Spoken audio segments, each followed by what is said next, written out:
अस्सलाम वालेकुम viewers, HM TV में खुशामदीद। और आज दूसरे एपिसोड के साथ हाज़िर हैं। पहले एपिसोड में आपने देखा कि तलाक की वजूहात जानने के लिए, घरेलू नचाकी की वजह जानने के लिए हमने सोशल एक्सपर्ट से बात की, मुख्तलिफ लोगों से बात जारी रखेंगे।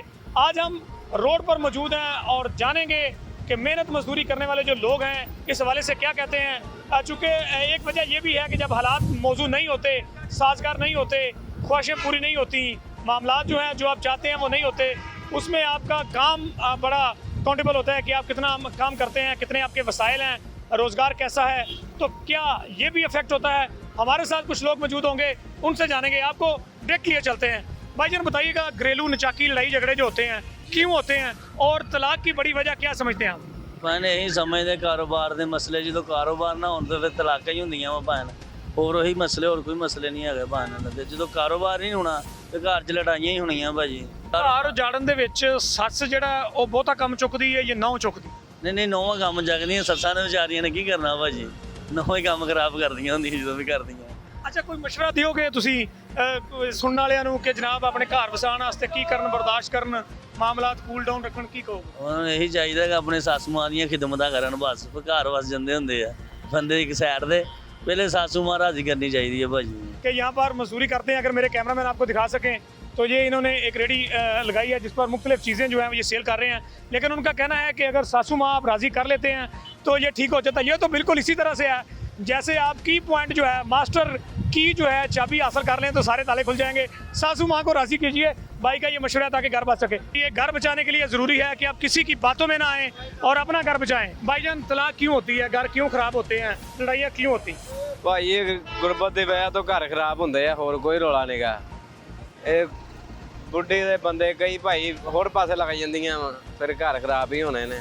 ਹੋਰ कोई मशवरा दोगे सुनने वालियां ਨੂੰ ਕੀ ਕਰਨ? ਲੈ ਭਾਈ ਆਪਣੇ ਆਪ ਨੂੰ ਸਟੈਂਡ ਕਰੋ, ਫਿਰ ਵਿਆਹ ਕਰਾਓ। ਸੀਨ ਇਹ ਹੀ ਆ। पहले स्टैंड हो फिर शादी करे, वरना ये आवाज़ आ रही है ये शादी के जिन्ने शौकीन ने वो सुन लैन कि स्टैंड हो बगैर शादी करना, आवाज़ आ रही है। सर ਇਹਦੀ बड़ी जी वजूहत है वो ये है कि अक्सर औकात जब आप छोटे कबीलों में रहते हैं, छोटे घरों में रहते हैं, तो आपके घर के ना जो अखराजात है ना वो अफोर्ड नहीं होते। महंगाई इस कदर है जिस वजह से हम लोग कहते हैं कि हमारी जो घरों की औरतें हैं वो बाहर घरों में काम करें, और जब वो घरों से बाहर निकलती हैं तो फिर बाहर के माहौल जो है वो आपको पता है कि वो ठीक नहीं है। ठीक है, वो लड़कियों को, औरतों को गुमराह लोग कर लेते हैं, अमीर लोग जो होते हैं वो ऐसे फिर मतलब औरतों को सर, और तो कहते हैं कि हम अपने पहले आदमी को छोड़ के इससे अमीर लोग आदमी से तक करते हैं। क्या मशवरा देंगे कि आजकल आप देखते हैं पढ़े लिखा माहौल है, पढ़े लिखे लोग हैं, लेकिन इसके बावजूद जो है तलाक की शरह बढ़ रही है, तलाक़ें ही तलाक़ें हो रही हैं, घरेलू खराबियाँ हैं इकट्ठे। तो ये जो मतलब मोबाइल या नेट वगैरह ना, ये हमें चाहिए कि हम इसके फ़ायदे भी हैं, नुकसान भी बहुत से हैं। हमको चाहिए कि इनका जो अच्छे काम है ना पढ़ाई की तरफ, वो इससे इस्तेमाल करें। सबर बर्दाश्त भी घर बचा, बर्दाश्त भी कर से करें। सबर बर्दाश्त जो है वो भी घर बचा सकता है। घरेलू नचाकियाँ बढ़ गई हैं। एक बेटे को माँ पालती है, उसके खुशियों के लिए बड़े वो काम करती है, उसका माथा चूमती है, इतना इतना करके उसको पाल के बड़ा करती है। जैसे ही शादी होती है वो बेटा नहीं रहता, वो माँ नहीं रहती। वो जो एक बहू आती है घर में, एक बेटी होती है, उसके नाज नखरे उठाते हैं, उसके लिए बहुत कुछ करते हैं। जब हमारे घर में कोई बेटी आती है बहू बनकर, तो फिर वो मुझसे डाइन भी कहते हैं, उसे बहुत कुछ कहते हैं। असल बात क्या है, शादी होने के बाद घर में क्या अजीब होता है कि ऐसे मामला होते हैं? सर, शादी होने के बाद ये अजीब होता है कि सारी बातों की एक बात, जो हम पाकिस्तानी ड्रामे देख रहे हैं, इनमें वो चीज़ें उन्होंने दिखा दी हैं कि जो हमारे मज़हब ने नहीं सिखाई या मज़हब में नहीं होती। ठीक है, इन्होंने जादू भी दिखा दिया है, इन्होंने सास को कैसे कंट्रोल करना है वो भी दिखा दिया है, इन्होंने बहू को कैसे कंट्रोल करना है वो भी दिखा दिया है। ठीक है, ये ड्रामों का चक्कर है। आप 80 साल का बाबा देख ले, वो भी ड्रामा देख रहा है पाकिस्तानी। आप छोटा बच्चा देख ले, वो भी ड्रामा देख रहा है। ये ड्रामों वालों को समझाएं कि यार आपको ही इनको प्यार करने की, इनके साथ अच्छा बर्ताव करने की इनको तरगीब दी जाए कि सास ने बहू के साथ कैसे रवैया अपना अख्तियार करना है, या बहू ने सास के साथ कैसा रवैया अख्तियार करना है। सोशल मीडिया के जो बुरे असरात हैं घरेलू नचाकी की वजह बन रहे हैं, सबर का ना होना, बेरोज़गारी, वसाइल का कम होना। कुछ मशवरा देंगे आजकल के नौजवानों को कि सोशल मीडिया का पॉजिटिव इस्तेमाल करें और घर में जो ऐसा माहौल बनाएं, जिस तरह आपने अभी कहा कि जब हम अपने असल से दूर हैं तो फिर तो बहुत कुछ होगा। कैसे खुद को काबू करें इन ड्रामों से, इन बातों से, ताकि घर बसते रहें? ड्रामों से अपने आप को काबू करने के लिए सबसे पहले जो हमारे दीन ने हमें सिखाया कि नमाज की तरफ रुजू करें। ठीक है, उसके बाद आप ये सोचें कि आप अगर किसी की दी अपना बेटी को तंग करेंगे, कल को आपकी बेटी को भी कोई तंग करेगा। ये आपके ज़हन में होनी चाहिए चीज़। अगर किसी की माँ को तंग करेंगे, आपकी माँ को भी कोई तंग करेगा। ठीक है, ये चीज़ें अगर 2-4 बंदा कंट्रोल कर ले तो ये घरेलू नचाकियाँ ये सिरे से ख़त्म हो जाएगी। और जो कहते हैं हम सांस को कंट्रोल करने के लिए ये जादू, ये टूना है, ये है, इनसे दूर रहें भाई। आपके घर में कुरान पाक पढ़ा है, उसकी तिलावत करें सुबह सुबह, ठीक है, नमाज पढ़ें और खैरात करें, इससे आपके बहुत से मसाइल हल हो जाएंगे। आपने हमारे अभी जो दोस्त उनसे बात कर रहे थे, उन्होंने बहुत पॉजिटिव वे में ये बात कही है। उनका ये कहना है कि आप अक्सर आप देखते हैं, पहले होता था कि देहाती लोग ऐसा करते हैं, ऐसा नहीं है। अब शहरों में, घरों में सास को कंट्रोल करने के तरीके जो हैं वो भी ईजाद हो रहे हैं और बहू को कंट्रोल करने के तरीके जो हैं वो भी ईजाद हो रहे हैं। याद रखिए, सास एक टाइटल है, वो भी माँ है, और बहू जो है वो भी एक टाइटल है, वो भी एक बेटी है। अगर आप माँ बेटी बनकर रहेंगे तो माहौल पहले जैसा रहेगा, जैसा अपनी बेटी के साथ, अपनी माँ के साथ रहा है, तो आपका घर जो है वो सुखी बसेगा और आप ज़िंदगी को एंजॉय कर सकेंगे, खुश रह सकेंगे। बात करने का लोगों का यहाँ मकसद जो है हमारा, बहुत सारे लोगों का टाइम हम वेस्ट नहीं कर रहे हैं, बल्कि उनसे कीमती वक्त लेकर आपको कुछ ऐसे मौजू तक लेके आना चाहते हैं कि आप समझ सकें कि घर क्यों ख़राब होते हैं। घर नहीं ख़राब होते, ज़िंदगियाँ ख़राब होती हैं, और एक ज़िंदगी ख़राब नहीं होती, फिर ख़ानदान ख़राब होते हैं, उनकी ज़िंदगियाँ बर्बाद होती हैं, सुख बर्बाद होते हैं। नौजवान जो हैं वो अगर चाहें तलीम याफ्ता भी हैं, पहले डिग्रियाँ कम थी, सुख ज़्यादा था, आजकल तलीम जो है ज़्यादा हो गई है लेकिन सुकून नहीं है। नौजवानों को कहेंगे कि वो इन मामलों को टेक ओवर करें, माँ को माँ की जगह पे रखें, बीवी को बीवी की जगह पे रखें। नौजवानों को मैं ये मशवरा देना चाहता हूँ कि आप जब शादी करते हैं अपनी माँ बाप की मर्ज़ी से करें, ठीक है। ये जो लव मैरिज होती है, ये अक्सर लव मैरिज पहले वादे होते हैं, बाद में ख़राब हो जाते हैं, वो भी तलाक का मेन मसला बनता है, ठीक है। उसके बाद अपने आप से लालच निकालें कि मुझे ये मैं अच्छे घर में करूँगा, मुझे ये आएगा वो आएगा। अपना कमाना सीखें, अपने तीर से अपना शिकार करें, फिर आप मर्द हैं। अगर आप अपनी बेगम के ससुराल वालों पर नज़र रखेंगे या उनसे कुछ डिमांड करेंगे या उनसे उस लालच की वजह से उसके बाप को, उसकी माँ को तंग करेंगे, वहाँ से आपकी लड़ाई शुरू होगी। क्योंकि उन्होंने आपको कुछ नहीं देना, उन्होंने अपने जिगर का टुकड़ा आपको दे दिया, उन्होंने कुछ नहीं देना आपको। अपनी शिकार करें, अपना खाएं, अपने मेहनत करें। जब आप मेहनत छोड़ेंगे फिर आप लोगों की तरफ देखेंगे, फिर आपके अंदर लालच पैदा होगी, फिर आप वहाँ से खराबी शुरू होगी। स्टेटस को का शिकार नहीं हो, बहुत ज़बरदस्त बात की है। जहेज़ की लानत से अगर आप बचेंगे तो आपके मर्दाना खासियत जो है वो कायम रहेगी, वरना आप एक बैगर होंगे, भिखारी होंगे, और मांगने वाला जो है वो सब इज्जत नहीं होता। कितना इत्तेफाक करते हैं, बड़ी ज़बरदस्त बात की है, जहेज़ की लानत है। जैसा कि भाई ने ये बात किया, ये हम पहले भी कहते हैं कि जहेज जो है ये कि वाकई ही लानत है। जहेज से दूर है, जिसने अपनी बेटी दी थी उसने आपको सब कुछ दे दिया।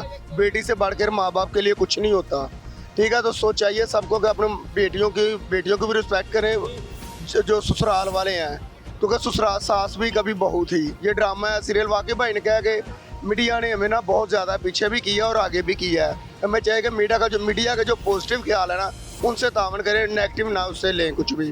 घर बचाने के लिए बहुत ज़रूरी है कि आप इस बात को आज पल्ले बांधें, इस बात को संभाल के रखें। जब आप लालच करेंगे, और बहुत पहले से सुन रखा है कि लालच एक बुरी बला है, ग्रेट स्कर्स, तो बचें इससे। जहेज़ जब आप डिमांड करते हैं और चीज़ें जब ससुराल से डिमांड करेंगे तो आपकी मर्दानगी कहाँ जाती है उस वक्त, और जब वो डिमांड पूरी नहीं होती फिर आप तंग करते हैं और आपका अपना भी घर ख़राब होता है, किसी की इज्जत ख़राब होती है। आपकी गलत डिमांड की वजह से कोई कहीं मांगने पर मजबूर होगा, जब उसका घर ख़राब होगा, उसका सुकून बर्बाद होगा, तो आप सुकून कहाँ से हासिल कर सकेंगे। तो इस लानत से बचने के लिए आज से एक पॉलिसी बनाएं, जो कमा रहे हैं, जो बचा रहे हैं, जो आपके मुकद्दर में है उसमें गुजारा करें, सब्र और शुक्र करें। प्रोग्राम में हमारे साथ रहिएगा, मज़ीद लोगों से बात करेंगे वो क्या कहते हैं। आज हमारे साथ उलमा दीन मौजूद हैं, पीर सैयद अमानुल्लाह शाह काज़मी साहब, चीफ एंड पैट्रन हैं अमन काउंसिल पाकिस्तान के। अमन के हवाले से बात करते हैं, और जब घरेलू मसाइल होते हैं तो इस हवाले से वो क्या कहते हैं, उनकी क्या राय है, क्या उनका मशवरा है, किस तरह से वो ये बात जो है सजेस्ट करेंगे कि घरेलू जो मसाइल हैं उनको कम करने के हवाले से, घर में अमन व मान के हवाले से, और तलाक़ की शरह जो है वो कम कैसे हो सकती है, तलाक़ से किस तरह से बचा जा सकता है, वो इस हवाले से क्या राय देंगे, उनसे बात करेंगे। हमारे साथ मौजूद हैं। अखलाक और प्यार ना मियाँ बीवी ਨੂੰ रहना चाहिए। अगर मियाँ गर्म हो गया तो बीवी सब्र करे, अगर बीवी गर्म हुई तो मियाँ सब्र करे, फिर निज़ाम चलता। तो ये कोई मामूली बात नहीं, ये है जायज़ फेल आ, ਲੇਕਿਨ ਬਜ਼ੁਰਗਾਂ ਨੇ ਇਹਨੂੰ ਮਨਾ ਫਰਮਾਇਆ डिवोर्स वाला मामला ये नहीं होना चाहिए। ते क्या कहेंगे क्या वजूहात क्या हैं कि उसमें देखें, एक तो जहेज़ का मामला भी आता है, जब आपकी डिमांड्स ससुराल से बढ़ जाएं तो मसाइल बनते हैं। नाजरीन हमारे इस हवाले से मज़ीद कमेंट्स और राय भी दे सकते हैं। बहुत सारे शहरियों से जब हमने बात की तो उनका ये कहना था कि शोहर जो है वो मर्दाना जो खासियत है उस पर कायम रहे और वो बेकारी ना बने, जहेज़ जैसी लानत से बचे, बार बार डिमांड करने से बचे। एक तो ये भी खराबी का बायस बनता है, और दूसरा वो इज़्ज़त व एहतराम का मामला जो है घर में भी कायम रखे, वालदा को वालदा की जगह पर, बीवी को बीवी की जगह पर। और एक जो बहू जब नए घर में आती है उसको जस्ट होने में टाइम लगता है, तो क्या ऐसे इकदाम हैं, मुहरक़ात हैं जो तलाक का बायस बनते हैं, और क्या ऐसे इकदाम हैं जिससे बचा जा सकता है? सब तो बड़ी बात है अखलाक प्यार, जो मी बहू आती है उन्होंने मुहब्बत दो, प्यार दो, इंशाअल्लाह ताला ਇਹ मौका नहीं ਹੁੰਦਾ ਨਾ, ਦੁਬਾਰਾ ਨਹੀਂ ਹੁੰਦੀ ਗੱਲ। ਜਦੋਂ ਤੁਸੀਂ ਉਹਦੇ ਨਾਲ ਅੱਛਾ ਸਲੂਕ ਨਹੀਂ ਕਰਦੇ, बीवी ਦੇ ਨਾਲ ਜਾਂ ਘਰ ਵਾਲੇ ਅੱਛਾ ਸਲੂਕ ਨਹੀਂ ਕਰਦੇ, ਉਹ ਫਿਰ ਬਾਗੀ ਹੁੰਦੀ ਲੜਕੀ ਕਹਿੰਦੀ ਮੈਂ नहीं बसना ना। तो ये मामले नहीं होने चाहिए घर ਦੇ ਵਿੱਚ। सालसी के लिए आपके पास कभी किस तरह के केस हैं? हाँ बहुत केस आए, कम से कम मैं 150-400 ਬੰਦੇ ਦੀ ਲੜਕੀਆਂ ਦੀ ਸੁਲ੍ਹਾ ਕਰਾ ਚੁੱਕਾ। ਅੱਜ ਵੀ ਐਲੀਟਨ ਜਿਹੜਾ ਕਮਾਲਾਬਾਦ ਦੇ ਨਜ਼ਦੀਕ ਆ 10 ਨੰਬਰ ਗਲੀ 'ਚ, ਉੱਥੇ ਬੇਟੇ ਬੇਟੀਆਂ ਦੀ ਅੱਜ ਵੀ ਦੋ ਦੀ मैं सुलह करवाई अल्हम्दुलिल्लाह। इतनी सारी जब केसेस आपके पास आते हैं तो उनमें कॉमन क्या चीज़ थी, वजह क्या आपने ढूंढी है जिसे हमारे जो सुनने वाले हैं, देखने वाले हैं, वो उस वजह से बच सकें और अपना घर बचा सकें? ਇੱਕ ਤਾਂ ਬੇਰੁਜ਼ਗਾਰੀ ਆ, ਕੋਈ ਵੀ ਬੰਦਾ ਜਿਹੜਾ ਹੈ ਨਾ ਉਹ ਖੁਸ਼ਹਾਲੀ ਵਾਲਾ ਮਾਮਲਾ ਨਹੀਂ ਹੈਗਾ। ਸਾਡੀ ਹਕੂਮਤ ਫੇਲ ਹੋ ਚੁੱਕੀ ਮੁਕੰਮਲ ਤੌਰ ਉੱਤੇ। ਕੋਈ ਹਰ ਬੰਦਾ ਪਰੇਸ਼ਾਨ ਆ, ਬਿੱਲ ਇੰਨੇ ਆ ਗਏ ਆ, ਲੋਕੀ ਆਪਣੇ ਸਮਾਨ ਵੇਚ ਕੇ ਬਿੱਲ ਦੇਣ ਡਏ ਆ, ਤੇ ਇਹ ਪਰੇਸ਼ਾਨੀ ਆ। ਬੰਦੇ ਖਿੱਚਦੇ ਆ ਬੀਵੀਆਂ ਨਾਲ, ਬੀਵੀਆਂ ਬੰਦਿਆਂ ਨਾਲ ਖਿੱਚਦੀਆਂ, ਬੇਰੁਜ਼ਗਾਰੀ ਦਾ ਸਬੱਬ ਜ਼ਿਆਦਾ ਬਣ ਰਿਹਾ। ਤੇ ਸਾਡੇ ਹਕੂਮਤ ਨੂੰ ਚਾਹੀਦਾ कि कोई अच्छा मौसर हल करे, दुनिया को खुशहाल करे। अच्छा शाह साहब, हम देखते हैं कि पहले तलीम इतनी ज़्यादा नहीं थी, ख़ासकर बच्चियों की तलीम पहले कम थी। लोग बच्चियों को तलीम, नाजरीन जो है आप देखते हैं कि नहीं दिलाते थे, बहुत कम बच्चियाँ जो हैं देहात से, शहर से, इतनी ज़्यादा तलीम नहीं थी। आज डिग्रियाँ जो हैं वो हाथों में, आप देखें तो डिग्रियों के अंबार लगे हुए हैं, कोर्सेज़ के अंबार लगे हुए हैं, तलीम बहुत ज़्यादा है और मॉडर्न एज तलीम जो है वो बहुत ज़्यादा है। सोशल मीडिया के हवाले से जो इंफॉर्मेशन है, तलीम है, वो बहुत ज़्यादा है। लेकिन इसके बावजूद आप अपना घर नहीं बचा पा रहे, आप डिवोर्सी हो रहे हैं। आप समझते हैं अदम बर्दाश्त जो है वो बढ़ गई है? बिल्कुल बर्दाश्त नहीं, कोई भी बंदा किसी की गल बर्दाश्त करने वास्ते तैयार नहीं। लेकिन ये ਜਿਹੜੇ ਅਨਪੜ੍ਹ ਲੋਕ ਸੀ ਉਹ ਇਲਮ ਤਾਂ ਨਹੀਂ ਸੀ, ਨਾ ਪੜ੍ਹੇ, ਡਿਗਰੀਆਂ ਤਾਂ ਨਹੀਂ ਸੀ ਉਹਨਾਂ ਕੋਲ, ਲੇਕਿਨ ਉਹਨਾਂ ਕੋਲ ਰੱਬ ਦੀ ਅਤਾ ਸੀ, ਰੱਬ ਦੇ ਫਜ਼ਲ ਦੇ ਨਾਲ, ਅੱਲਾ ਦੀ ਰਹਿਮਤ ਨਾਲ ਅਨਪੜ੍ਹ ਲੋਕ ਜਿਹੜੀ ਗੱਲ ਕਹਿੰਦੇ ਸੀ ਬੋਲ ਤੋਲ ਤੇ ਪੂਰੇ ਉਤਰਦੇ ਸਨ। ਤੇ ਅਨਪੜ੍ਹ ਤਲਕੀਨ ਸ਼ਾਹ ਸਾਹਿਬ ਮਾਸ਼ਾਅੱਲਾ ਪੜ੍ਹ ਗਏ, ਅਮਰੀਕਾ ਤੋਂ ਪੜ੍ਹ ਕੇ ਆਏ, ਡਿਗਰੀਆਂ ਲੈ ਕੇ ਆਏ ਤੇ ਆਪਣੇ ਪਿੰਡ ਚਲ ਗਏ। ਤੇ ਬਾਬੇ ਬੈਠੇ ਸੀ 5-7 ਥੜੇ ਦੇ ਉੱਤੇ, ਉਹਨਾਂ ਕਿਹਾ ਵੀ ਮੈਂ ਇਹਨਾਂ 'ਤੇ ਰੋਹ ਪਾਵਾਂ, ਤੇ ਉਹ ਜਨਾਬ ਰੋਹ ਪਾਉਣ ਵਾਸਤੇ ਉਹਨਾਂ ਦੇ ਖਲੋ ਗਏ।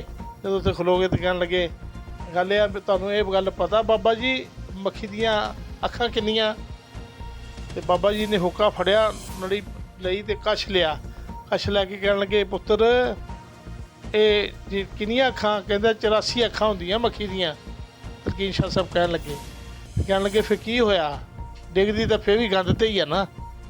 ਯਾਨੀ ਬਾਬੇ ਨੇ ਘੁੱਟ ਵੀ ਲਿਆ ਸਿਰ ਹੁੱਕੇ ਦਾ, ਤੇ ਨਾਲ ਕਹਿਣ ਲੱਗੇ ਕੀ ਹੋਇਆ? ਡਿੱਗਦੀ ਤਾਂ ਗੰਦ ਤੇ ਆ।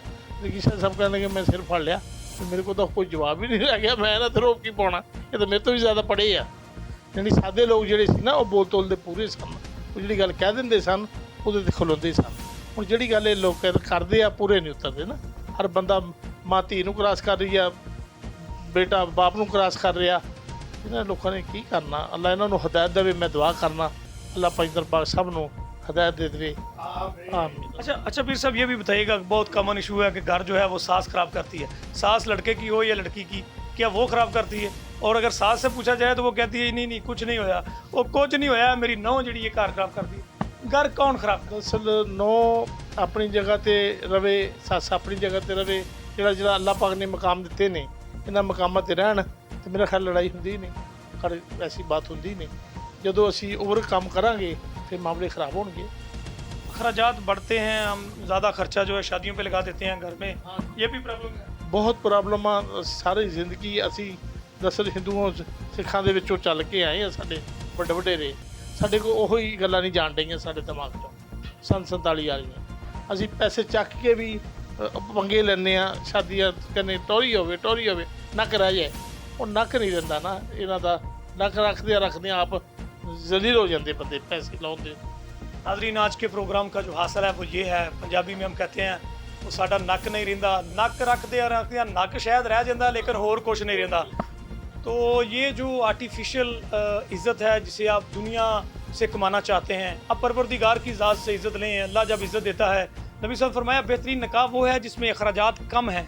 और आज की जो एक बहुत बात मिली है हमें वो ये है कि जब शादी पर आप बेजा खर्च करते हैं, उतना ज़्यादा खर्च करते हैं, बाकी ज़िंदगी आपकी काफ़ी अरसा कुछ साल जो हैं अगर कर्ज़ उतारने में गुजरते हैं और घरेलू मामलात जो हैं वो बेहतर नहीं चलते, यकीनन आप बीवी के साथ आपकी जो कमिटमेंट होती है आप उस पर भी पूरा नहीं उतरते, वालिदैन के साथ आपकी जो कमिटमेंट होती है आप उस पर पूरा नहीं उतरते, दोस्तों के साथ, भाइयों के साथ, माशरे में और कारोबार में आपकी जो कमिटमेंट होती है फिर आप उस पर भी पूरा नहीं उतरते, मकरूज़ होते हैं, फिर मकरूज़ दर मकरूज़ होते हैं।